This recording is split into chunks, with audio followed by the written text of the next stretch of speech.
Good morning students. KIC coaching परिवार में आपका हार्दिक स्वागत है। पिछला टॉपिक अपना क्रिया चल रहा था, आज हम वाच्य चलेगा। आज का टॉपिक है वाच्य।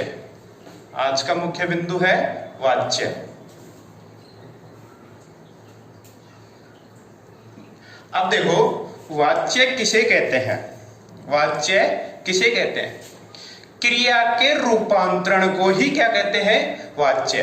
क्रिया के रूप परिवर्तन को ही क्या कहते हैं? वाच्य। सीधी सी परिभाषा है, क्रिया के रूपांतरण को ही क्या कहते हैं? वाच्य। दूसरी परिभाषा हम मोटे तौर से मुख्य तौर से देखें कि क्रिया का रूपांतरण या क्रिया कर्ता कर्म व भाव के अनुसार बदलती है तो उसे क्या कहते हैं? वाच्य। क्रिया कर्ता कर्म और भाव के अनुसार बदलती है तो उसे क्या कहते हैं? वाच्य। और एक परिभाषा मैंने बताई कि क्रिया के रूपांतरण को ही क्या कहते हैं? वाच्य। अब देखो, क्रिया के रूपांतरण को, क्रिया के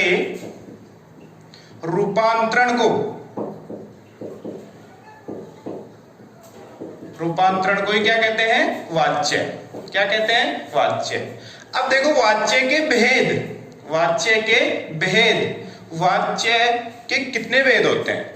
वाच्य के मुख्य तौर से 3 भेद होते हैं। वाच्य के कितने भेद होते हैं? 3 भेद होते हैं। वाच्य के 3 भेद होते हैं। पहला होता है कर्तृवाच्य, पहला होता है कर्तृवाच्य, दूसरा कर्मवाच्य, तीसरा भाववाच्य, तीसरा भाववाच्य। इनको मैं आपको डिटेल में बताऊं उससे पहले थोड़ा मोटा मोटा बता देता हूं। कर्तृवाच्य क्या होता है, कर्मवाच्य क्या होता है, भाववाच्य क्या होता है। अब देखो, दोबारा देखो एक बार, क्रिया के रूपांतरण को ही क्या कहते हैं? वाच्य। वाच्य के कितने भेद हुए? 3। एक हुआ कर्तृवाच्य, दूसरा कर्मवाच्य, तीसरा भाववाच्य। अब देखो, कर्तृवाच्य किसे कहते हैं? कर्तृवाच्य किसे कहते हैं? जब क्रिया का लिंग और वचन, जब क्रिया का लिंग और वचन, क्रिया का लिंग और वचन किसके अनुसार परिवर्तित होता हो? कर्ता के अनुसार परिवर्तित होता हो तो उसे क्या कहते हैं? कर्तृवाच्य। उसे क्या कहते हैं? कर्तृवाच्य। अब कर्तृवाच्य में एक बात और याद रखने योग्य है कि इसमें एकर्मक और सहकर्मक क्रियाओं का प्रयोग होता है। पहले मैं आपको बता देता हूं, इसमें एकर्मक और सहकर्मक क्रियाओं का प्रयोग होता है। इसमें अगर कर्तृवाच्य में कर्ता कारक विभक्ति सहित और कर्म कारक विभक्ति रहित हो तो क्या होता है? कर्तृवाच्य। दूसरा बिंदु देखो, अगर कर्ता कारक विभक्ति रहित और कर्म कारक विभक्ति सहित हो तो क्या होता है? कर्तृवाच्य। और अगर कर्ता कारक और कर्म कारक दोनों विभक्ति सहित हो तो यहां पे याद रखना, कर्तृवाच्य नहीं होगा। अगर कर्ता के साथ विभक्ति चिन्ह, कर्ता का विभक्ति चिन्ह क्या है? ने, और अगर कर्म के साथ विभक्ति चिन्ह, कर्म का विभक्ति चिन्ह क्या है? को। अगर दोनों वाक्य में एक साथ आ जाएं तो यहाँ पे कर्तृवाच्य न होकर क्या होगा? भाववाच्य। मैं आपको डिटेल में बताऊंगा फिर किसमें परिवर्तित हो जाएगा ये? भाववाच्य में। अब देखो, पहला बिंदु मैंने ये बताया, अगर कर्ता विभक्ति सहित, विभक्ति मतलब विभक्ति चिन्ह हो, अगर कर्ता के साथ अगर विभक्ति चिन्ह हो और कर्म विभक्ति रहित मतलब कर्म के साथ विभक्ति चिन्ह नहीं हो तो वाच्य क्या होगा? कर्तृवाच्य। दूसरा बिंदु मैंने ये बताया कि अगर कर्ता विभक्ति रहित, अगर कर्ता के साथ विभक्ति चिन्ह नहीं हो और कर्म के साथ हो तो क्या होगा? कर्तृवाच्य। और अगर दोनों के साथ ही विभक्ति ना हो तो भी क्या होगा? कर्तृवाच्य। ऐसा ही क्या होता है कर्मवाच्य में। अब देखो, कर्मवाच्य को हम कैसे परिभाषित करेंगे? कर्मवाच्य किसे कहते हैं? क्रिया का लिंग और वचन, 2 बातें याद रखनी है कि क्रिया का लिंग और वचन किसके अनुसार परिवर्तित होता हो? कर्म के अनुसार परिवर्तित हो तो वो क्या कहलाता है, कर्मवाच्य। ऐसा ही भाववाच्य में हो जाएगा कि क्रिया का लिंग और वचन किसके अनुसार परिवर्तित होगा, भाव के अनुसार परिवर्तित हो तो क्या हो जाएगा भाववाच्य। कर्मवाच्य में सहकर्मक क्रियाओं का प्रयोग किया जाता है। अब देखो कि हम इसकी ट्रिक भी ले सकते हैं। देखो कर्मवाच्य में करण कारक की विभक्ति चिन्हों का प्रयोग किया जाता है। इसका क्या होता है, से और के द्वारा, से और के द्वारा। और भाववाच्य का क्या होता है, से और के द्वारा। अब देखो दोनों में एक समानता दिखी, अपने को कि कर्मवाच्य में से और के द्वारा आ रहा है और भाववाच्य में भी से और के द्वारा है। तो पहचानेंगे कैसे कि कर्मवाच्य में तो कौन सी क्रियाओं का प्रयोग होगा, सहकर्मक। अब देखो कि एनसीईआरटी की बुक में भी यहां तक दे रखा है, केवल इतना सा दे रखा है कि भाववाच्य हमेशा निषेधात्मक या असमर्थकता वाक्यों में ही होती है। तो ये केवल एनसीईआरटी में छोटा सा ही दे रखा है, लेकिन इससे भी आगे इसका विस्तृत रूप और है। नेगेटिव वाक्यों में ही भाववाच्य नहीं होता, नेगेटिव वाक्यों में भाववाच्य, नेगेटिव वाक्य है उनमें तो होगा ही होगा भाई, जो नकारात्मक वाक्य उनमें तो भाववाच्य होगा ही होगा। लेकिन अभी जो एलडीसी की परीक्षा हुई थी 2018, उसमें भी विभक्ति चिन्ह लगा हुआ आया था से के द्वारा, उससे चला जाता है।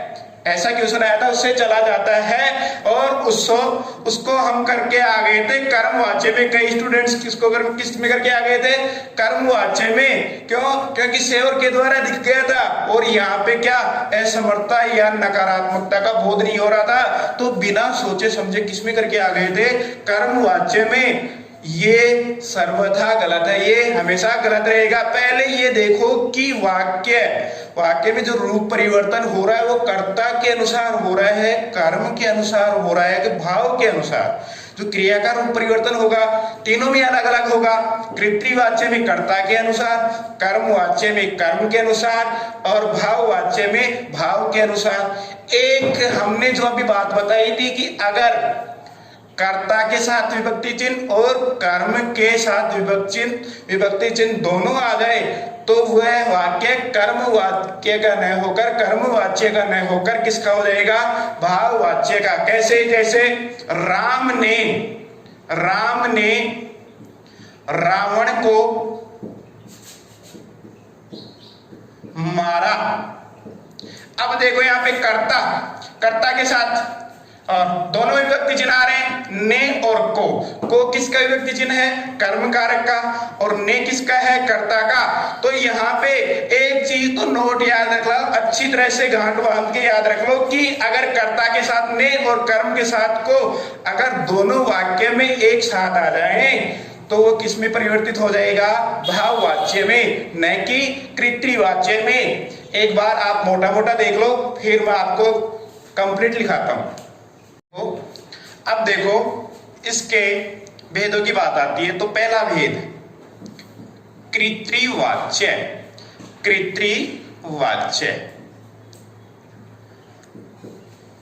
इसमें कृत्रिवाच्य में कौन प्रधान होगा, कर्ता। इसमें कौन प्रधान होता है, कर्ता कारक प्रधान होता है।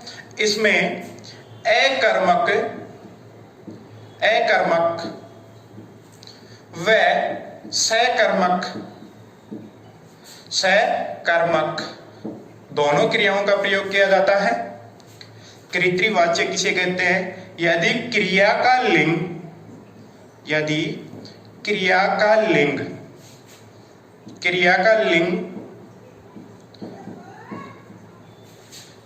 लिंग व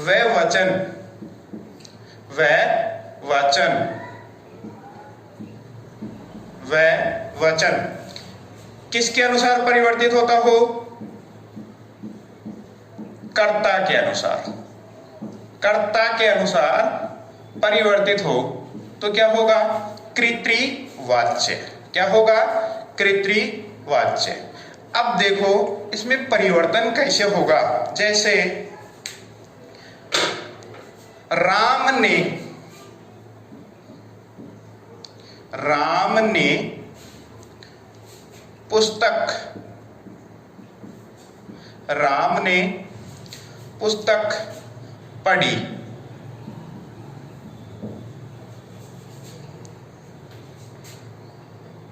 सीता ने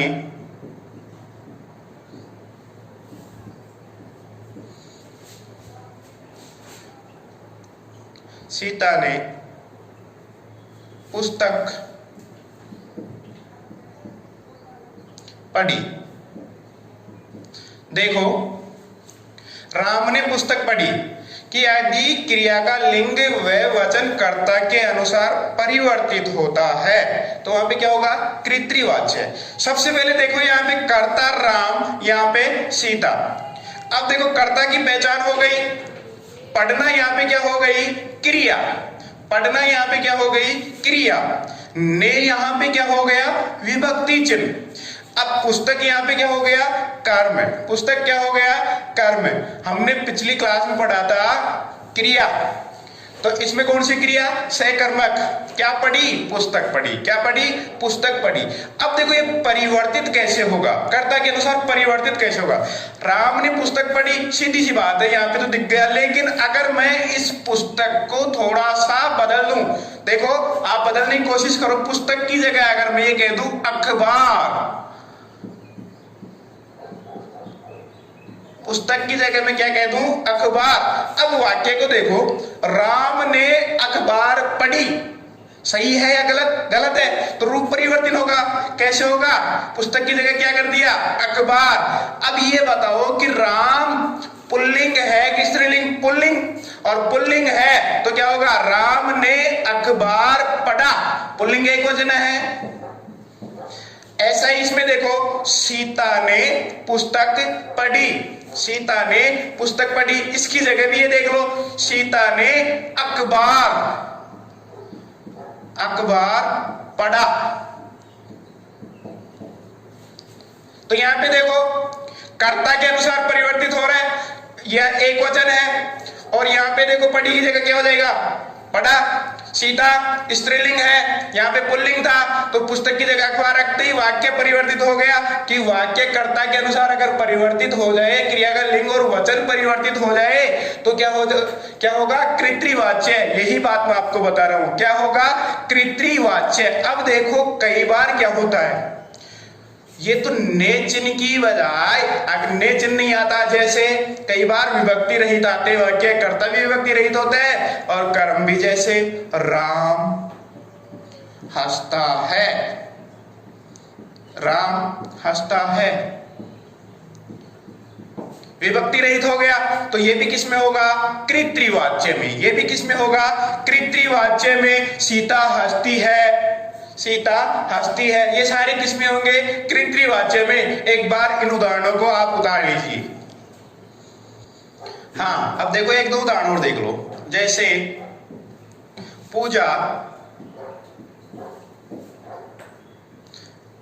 चाय पीती है,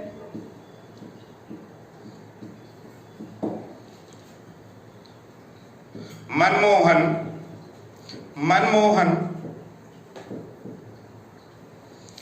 दूध पीता है, दूध पीता है। कहने का मतलब यह है कि अगर वाक्य में विभक्ति चिन्ह, कर्ता के साथ अगर विभक्ति चिन्ह हो ने, तो कृत्रिवाच्य होगा ही होगा। अगर कर्ता के साथ नहीं हो, कर्म के साथ हो, तो भी क्या होगा? कृत्रिवाच्य। और अगर दोनों के साथ ही नहीं हो तो भी क्या होगा? कृत्रिवाच्य। और एकर्मक और सहकर्मक क्रिया है तो भी क्या होगा?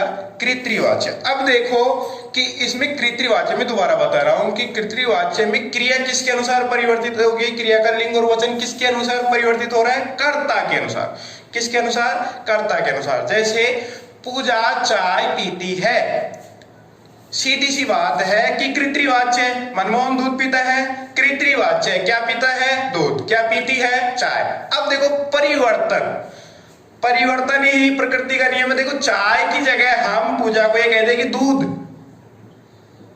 चाय की जगह पूजा को क्या कह दे? दूध। और मनमोहन को क्या कह दे? चाय। हो गया? तो ये सारे रूप परिवर्तन इसी प्रकार होते हैं। और अब देखो हम बात करते हैं कर्मवाच्य की। अब कर्मवाच्य देख लेते हैं।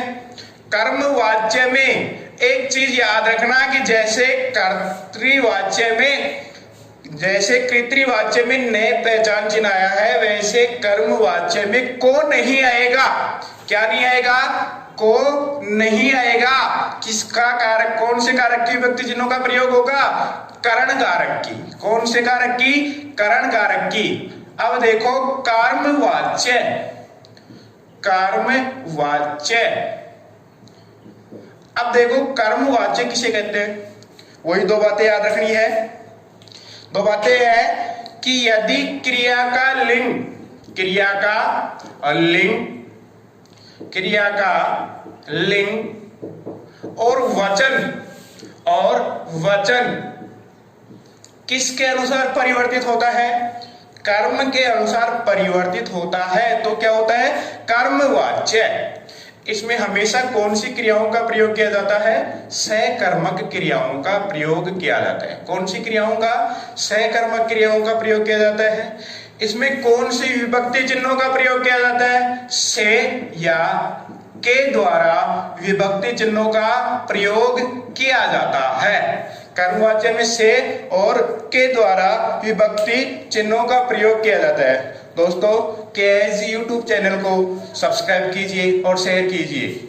अब देखो कर्मवाच्य के हम उदाहरण देखते हैं। उससे पहले एक बार ये उतार लो, फिर उदाहरण लिखाते हैं आपको। हाँ देखो कर्मवाच्य एक बार और देखो। कर्मवाच्य में क्रिया का लिंग और वचन किसके अनुसार प्रभावित होता है? कर्म के अनुसार। इसमें सहकर्मक क्रियाओं का प्रयोग किया जाता है। इसमें करण कारक की विभक्ति चिन्हों का प्रयोग किया जाता है। उदाहरण देखो, मनमोहन के द्वारा, मनमोहन के द्वारा विभक्ति चिन्ह आ गया। पुस्तक पढ़ी जाती है, तो किसमें होगा? कर्मवाच्य में। प्रियंका के द्वारा पुस्तक पढ़ी जाती है। पूजा के द्वारा अखबार पढ़ा जाता है। पुलिस के द्वारा चोर पकड़ा गया, पुलिस के द्वारा चोर पकड़ा गया। ये हो गया कर्मवाच्य। कर्मवाच्य में दोबारा देख लो, क्रिया का लिंग और वचन किससे प्रभावित होता है? कर्म से। और कर्ता में किसके अनुसार प्रभावित हो रहा था? कृतवाच्य में कर्ता के अनुसार। और उसमें कौन सी क्रियाओं का प्रयोग हो रहा था? कर्मक और सहकर्मक क्रियाओं का प्रयोग हो रहा था। और इसमें पहचान चिन्ह के आधार पर क्या देखे? से और के द्वारा। से और के द्वारा भाववाच्य में भी है, लेकिन भाववाच्य अगला बिंदु है, उसे भी देखेंगे कि कैसे परिवर्तित होगा उसमें। अब देखो के द्वारा हो गया, तो ये किसमें हो गया? कर्मवाच्य में। अब देखो भाववाच्य में कैसे देखेंगे? भाववाच्य देखो, भाववाच्य को परिभाषित कैसे करेंगे? यदि क्रिया का लिंग और या वचन, यदि क्रिया का लिंग या वचन किसके अनुसार प्रभावित हो? भाव के अनुसार। किसके अनुसार? भाव के अनुसार प्रभावित हो, तो क्या होगा? भाववाच्य। क्या होगा? भाववाच्य। देखो इसमें क्रिया हमेशा वाच्य में प्रभावित कौन हो रही है? क्रिया। क्रिया का लिंग और वचन, लिंग और वचन किसके अनुसार प्रभावित हो? भाव के अनुसार, तो क्या होगा? भाववाच्य। अब देखो कई बार हम देख लेते हैं कि केवल और केवल इतना सा लिखा हुआ है। एनसीईआरटी की बुकों में देख लेना, जो कंप्लीट नहीं है, केवल इतनी सी एक बात ही पूरी नहीं करती भाववाच्य को, कि असमर्थकता, असमर्थकता, असमर्थकता या नकारात्मक वाक्यों में हमेशा भाववाच्य होता है। यहां तो होता ही होता है, और कहां होता है? देखो असमर्थता और नकारात्मकता के कैसे आएंगे? जैसे कई बार क्या होता है, अपन घर के उदाहरण ले लेते हैं। अगर अपन बड़े हैं, अपने से कोई छोटा है, तो हम ये कहेंगे पानी लिया, कहेंगे चल बेटा पानी लेके आ, तो कहेगा नहीं लेके आऊंगा, बहुत करा देगा नहीं लेके आऊंगा। कई बार लड़ाई हो जाती है, तो कहता है उसके जाके थप्पड़ मार के नहीं मारूंगा, वो काम कर नहीं करूंगा। तो इस सारे मनाही का बोध या असमर्थता का बोध कैसे? जैसे मेरे से चला नहीं जाता, मेरे से चला नहीं जाता, चला नहीं जाता। मैंने पहले बताया था से और के द्वारा प्रयोग भाववाच्य में भी होगा, लेकिन यहां पे देखो से का प्रयोग आया, से का प्रयोग आया, लेकिन वाक्य क्या आया, असमर्थता वाला। क्या आया, असमर्थकता वाला। जैसे मेरे से पढ़ा नहीं जाता, पढ़ा नहीं जाता। दादाजी से चला नहीं जाता, मुझसे बैठा नहीं जाता, उससे सोया नहीं जाता, उससे हंसा नहीं जाता, उसके द्वारा पानी नहीं पिलाया जाता। अब देखो कि ये तो होंगे ही होंगे। एक बात और याद रख लो कि अगर कर्ता के साथ, जैसे पूजा ने,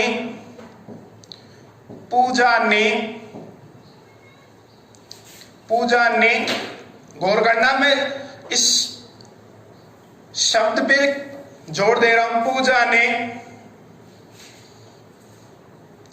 अंकित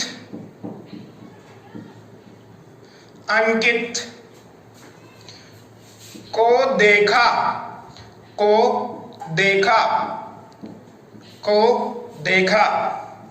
पूजा ने अंकित को देखा। अब यहां पे देखो कर्ता के साथ ने विभक्ति चिन्ह और यहाँ पे को विभक्ति चिन्ह, मतलब ने और को विभक्ति चिन्ह अगर एक साथ आ जाए तो वह वाच्य कौन सा वाच्य होगा, भाववाच्य। कौन सा होगा, भाववाच्य। कौन सा होगा, भाववाच्य। ये दो बातें अच्छी तरह याद रख लो, कौन सा होगा भाववाच्य। एक तो नकारात्मकता या असमर्थकता वाले भी होते हैं, और दूसरा क्या है, अगर एक साथ ने और को विभक्ति चिन्ह वाक्य में आ जाए तो वाच्य कौन सा होगा, भाववाच्य। एक बार उतार लो, फिर एक और प्रकार बता देता हूं इसका। हाँ देखो, भाववाच्य में कौन सी क्रिया का प्रयोग किया जाता है, अकर्मक का। और इन वाक्यों में एक बात अच्छी तरह याद रख लेना, इन वाक्यों में क्रिया सदैव एक वचन व पुल्लिंग होती है। भाववाच्य में क्रिया क्या होती है, सदैव एक वचन व पुल्लिंग होती है। कृत्रिवाच्य में कौन सी क्रियाओं का प्रयोग, अकर्मक और सहकर्मक। कर्म में सहकर्मक और भाव में अकर्मक। इन वाक्यों में क्रिया सदैव क्या होती है, एक वचन व पुल्लिंग होती है। ये थी वाच्य की बात। अगर फिर भी आपको कोई समस्या है तो अपने YouTube चैनल पे जाइए और वहां कमेंट करिए। आप जो कमेंट करोगे, आपकी जो कोई प्रॉब्लम होगी वो नेक्स्ट क्लास में इसका सॉल्यूशन मिलेगा। अब देखो, इनका रूप परिवर्तन भी होता है, वाच्य का परिवर्तन कैसे, जैसे कलाकार मूर्ति बनाता है। कलाकार मूर्ति बनाता है। कलाकार मूर्ति बनाता है। मैंने कहा था अगर वाक्य में विभक्ति चिन्ह कर्ता के साथ हो या कर्म के साथ हो या दोनों के साथ ही नहीं हो तो वाक्य क्या होगा, कर्तृवाच्य। या कर्तृवाच्य में क्रिया किसके अनुसार परिवर्तित होती हो, कर्ता के अनुसार। कलाकार मूर्ति बनाता है तो ये कौन सा हुआ, कर्तृवाच्य। क्या हुआ, कर्तृवाच्य। अब मैं ये कहूं कि इसको कर्मवाच्य में बदलिए, इसको कर्मवाच्य में बदलिए। कलाकार के द्वारा मूर्ति बनाई जाती है। कलाकार के द्वारा मूर्ति बनाई जाती है। अब इसको भाव में परिवर्तित कीजिए, कलाकार के द्वारा मूर्ति नहीं बनाई जाती। असमर्थकता का बोध, मतलब ऐसे वाक्य जिनमें वाच्य परिवर्तन कैसे होता हो।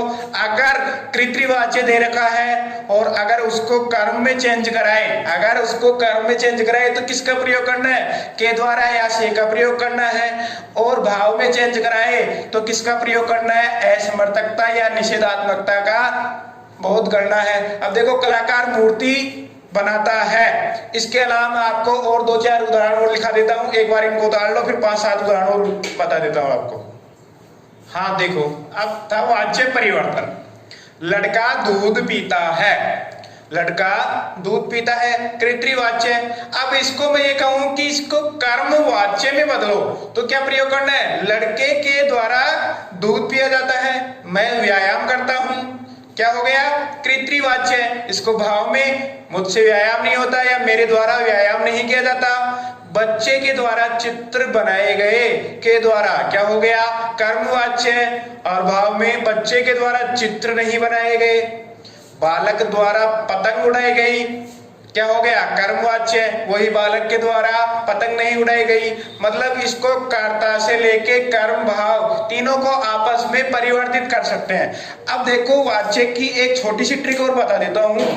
कृत्रिवाच्य, कृत्रिवाच्य अगर कर्ता विभक्ति रहित हो तो क्या होगा? कृत्रिवाच्य। और अगर विभक्ति न हो तो भी क्या होगा? कृत्रिवाच्य। इसमें कौन सी क्रियाओं का प्रयोग किया जाएगा? अकर्मक व सकर्मक दोनों क्रियाओं का प्रयोग किया जाएगा। कर्मवाच्य, कर्मवाच्य में क्या होगा कि कर्ता के विभक्ति चिन्ह कौन से? करण कारक के। कौन से? करण कारक के से और के द्वारा का प्रयोग किया जाएगा। क्रिया कौन सी होगी? सकर्मक क्रिया। क्रिया कौन सी होगी? सकर्मक क्रिया। भाववाच्य, भाववाच्य में क्या होगा कि कर्ता होगा और से और के द्वारा तो यहाँ भी होगा, लेकिन क्रिया कौन सी होगी? अकर्मक क्रिया। और कर्ता के साथ अगर ने और कर्म के साथ अगर को हो तो वो भी किस में होगा? भाववाच्य में। ये अपना टॉपिक कंप्लीट हुआ। दोस्तों आप KSG यूट्यूब चैनल पर जाइए, सब्सक्राइब कीजिए और शेयर कीजिए। फिर एक बार बता रहा हूँ, अगर आपको कहीं भी कोई भी प्रॉब्लम हो तो कमेंट बॉक्स में जाके कमेंट कीजिए, नेक्स्ट क्लास में आपका सॉल्यूशन होगा। नमस्कार दोस्तों।